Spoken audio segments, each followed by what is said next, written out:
This is a tutorial for spinning in your wheel,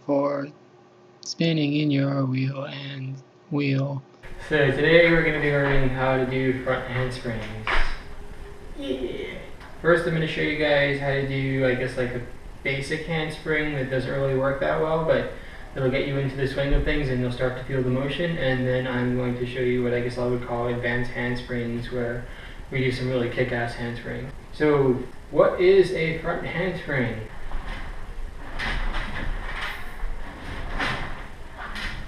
What will your first front handspring probably look like?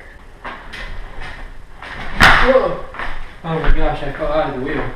Okay, so how do we do a basic front handspring? The first thing we're going to do differently is normally when we do our waltz, when we come down to our trailing foot, we kind of put all our weight on that foot and we take almost all of our weight off of this hand. And there's like, we kind of even push with this hand and really keep our chest away from there. And we don't want to do that. We want to keep all our weight here so that we keep rolling more to the side and get a really nice wide waltz. Get out of here! I'm gonna edit you out. The second thing we're gonna do is jump. Like to get fuck off! Ah! And so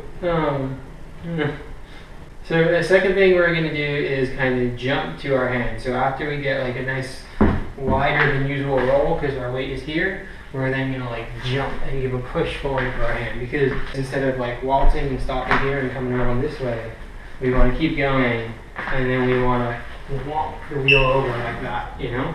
But you don't want to be flat. You want to kind of roll off the side and keep it vertical. You don't want to get very low because then you'll slide out. And as soon as you jump, you lock your shoulder so that you have your weight firmly on there and you don't fall and smash your head open, because that's bad.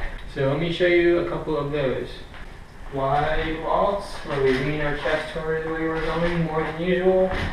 And then jump up. And that is the basics of a handspring. Once you jump, you kind of want to stick your chest through so that you can roll out smoothly. You'll kind of get the hang for it and the feel of it, and you practice it more and more. And that's the basic handspring. But that's not a very good handspring. You'll start to notice that you'll have trouble getting to your hand. You'll probably get like almost to your hand or like here-ish, and no matter how hard you try, you won't make it to your hand. So that's where, once you get comfortable with those, we'll work on advanced handsprings. So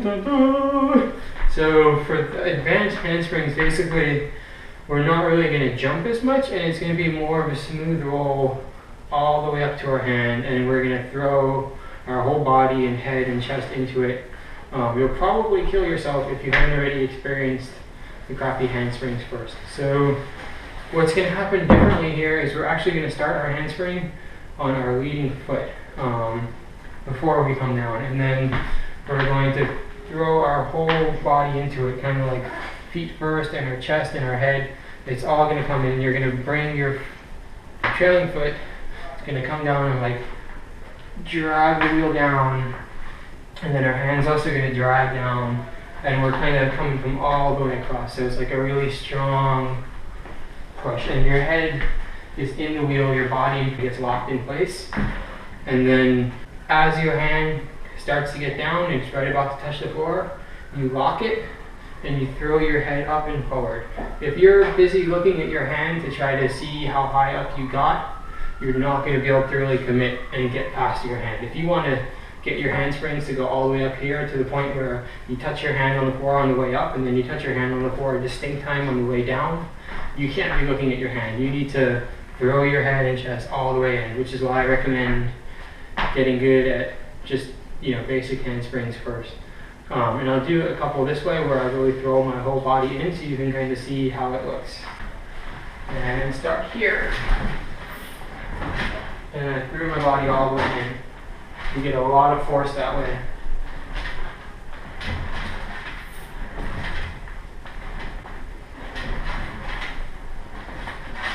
Start off all the way over here. You roll up the side. You don't want to dive flat and forward into it, because then when you dive flat and forward, the wheels over here, and then you gotta kick it all the way over, which is really hard.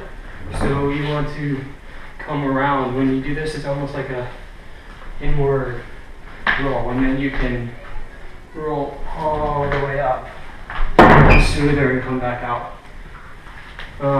Of course, if you do flat ones, they look really cool. So definitely worth practicing flat ones, getting them really wonky and weird, getting them in a straight line rather than more circular. If you do them very fast, it'll look like you're just flying over in a straight line, which looks really cool. So play around with them. And then for back handsprings, it's the same idea. It's pretty much the exact opposite. You want to start off with your body in front. You come across to here. You kind of have your body inward a little bit so that you can throw backwards, but you still want to have your body in front, but you need some room to kind of spring. So you start, you drag this foot down and under, you have your back arched, and then you throw your weight to your hand, lock that shoulder, and throw your head back, and you do a back handspring. I'll try one or two. I'm not really good at them. Body in front. Nope, that was bad.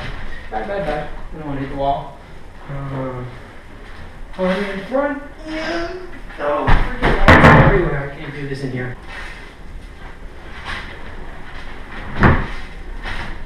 That's kind of it. Still too many walls everywhere. You're peeing on the walls? I'm doing that. There we go. That was almost a backwards point drop. No, I didn't go past the hand. So, I got one on film. Okay, there's the back handspring. Same idea. Roll through, pop back, and lock the arm. Commit. Whatever. Pretty simple trick, I guess, kind of. It just takes a lot of practice and getting comfortable with. You guys, your taste